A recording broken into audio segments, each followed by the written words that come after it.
Alright, and here we go with episode 10. I know it's been a minute for the, you know, 3 to 5 people that are even paying attention.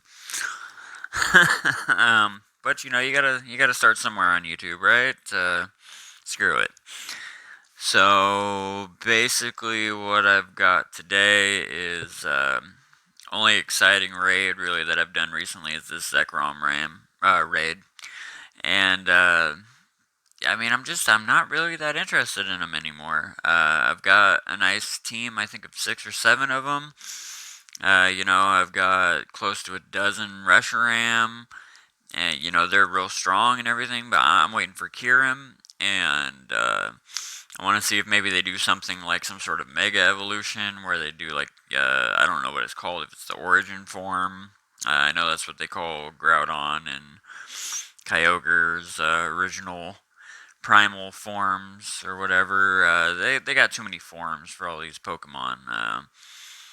I'm pretty knowledgeable on the 800 and something Pokemon that are out there, but I don't know everything. So Kyurem, I know they can absorb and be Kyurem Black or Kyurem White, whether he absorbs Reshiram or Zekrom.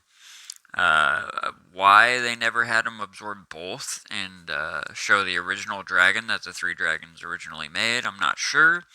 I guess they just have a thing for husks, like they do with Nincada, Ninjask, and then the Shedinja thing, or the opposite. I'm not sure.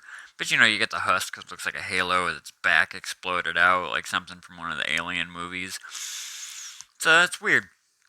But anyway, this is during the bug out event. Been having a great time with the bug out event, just like I did actually with the solstice event. I didn't think that I would be interested in either of them. I didn't get any shinies of Lunatone or Solrock. Haven't got the Dwebble shiny yet. But I did get a Wurmple shiny that was attracted by the incense yesterday. And then a couple days prior, I got the Nincada shiny. One of each at least. And then I happened upon a random Apom shiny while I was out actually Skarmory shiny hunting, which I didn't get. And then I got another one too. It was Apom, Wurmple, and something else, and I hit all 3 of them within like 20 minutes, and it was a great time walking around at a park out here in Salem, Oregon. You walked around for a couple hours, kind of getting some practice going because we got Go Fest next month, July 25th and 26th, 10 hours each day. That's 20 hours. I was watching, what is it, the Trainer Club? I can't remember what he goes by, but as he calls himself, the Trainer Club. He was talking about how it's basically like 3 calm days, and here we go, and real high energy guy. I don't know how he does that. Can't keep my energy up. But here I went finally back into some PvP battles today. Um, and I don't really have Ultra League teams. As you see right here, I'm using this shiny Metagross, and I love him, but is getting smacked down by an Arcanine. He's got no defense against the fire type with that steel. But here in this one works out for me great. I smack down this Alolan Golem.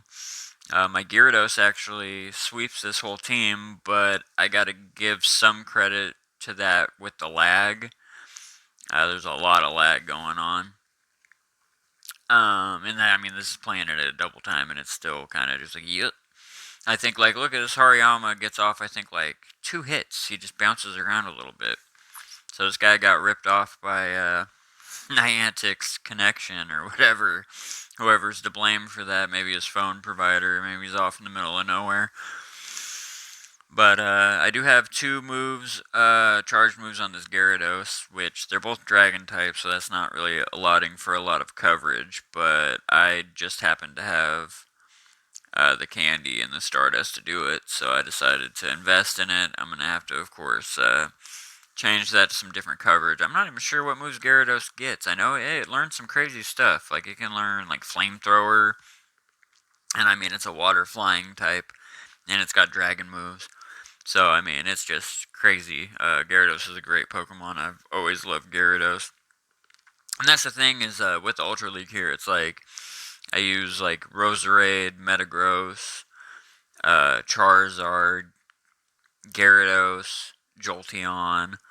Not really great in the meta or anything. Charizard and Gyarados are pretty good, though. But once I get these all set up with the proper moves and stuff, I'd have a pretty badass team. It's the Great League that I really concentrate on. That I've got, a Alolan Raichu, Beedrill, Shiny Beedrill with the Drill Run, a Clefable, a Obstagoon. I've got a lot of good stuff for that. But of course, that season's over. When it comes to Master League, I've got nothing. I mean, I think they're going to have the Master League split where you can run legendaries or not. And I mean, the majority of anything that I have over 25k CP is going to mainly be legendaries. Mainly Reshiram, Zekrom. I'm trying to think what else I even really have. I missed out on Darkrai right when I came back to the game, and Landorus and Thundurus were out there, and then Terrakion, and I didn't get any of those because I wasn't doing raids. I had no way to hit a tier 5. I was playing again. I was like in the 20s, so I mean I couldn't even hit a tier 2. So here, this one is a pretty close match. I lucked out having a Vaporeon as their lead. Because, I mean, Gyarados can take a Vaporeon. But the rest of the team, I make some mistakes, as you can see, when I'm just really not an avid PvP player. Here, like, I hit a mirror match with another Rhydon, I believe, right here. Yeah, and, I mean, super effective damage against each other. I miss a little bit there. I was, like, flustered. And for some reason, I was going to switch out into Charizard, which would have been a horrible idea. Right when my Rhydon was almost dead, and that little bit of chip damage I could have done was negated by me opening the screen like a moron. Here, just barely take out the Rhydon, and then I end up against Arcanine, and he's got my number, because I just can't do enough damage with this charged move.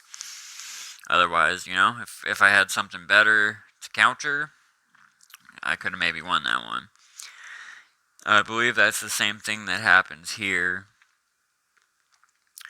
What do we got here? Gyarados and Venusaur. Yeah, see. Oh, hi, kitty. Come here, Bubba. So yeah, here I'm opening screens, I'm switching. I should have just stuck with Gyarados, because then now he has a switch advantage on me. Comes in with the water type. Come here then. Comes in with the water type and just blasts me. And pretty much from that point on, I knew that he had my number, and this match was pretty much over. I'm not sure if it's this match or a different match where there's an opportunity where I could have came back and I mess it up. I think it's this one right here. Yeah, see right here, I'm just missing stuff. Went for the Twister. I should have went up for the Draco Meteor, or Outrage. It's Outrage that he has. Should have waited for the Outrage. And it took off a little more damage than I could have. Chipped him away right here before he was able to get that crunch in and take out my Gyarados. And then, I mean, Roserade against Feraligatr, not a great matchup. And then comes in with the Venusaur with full energy. I could have maybe came back, but took me out. Well, there you go, episode 10. We'll see you next time.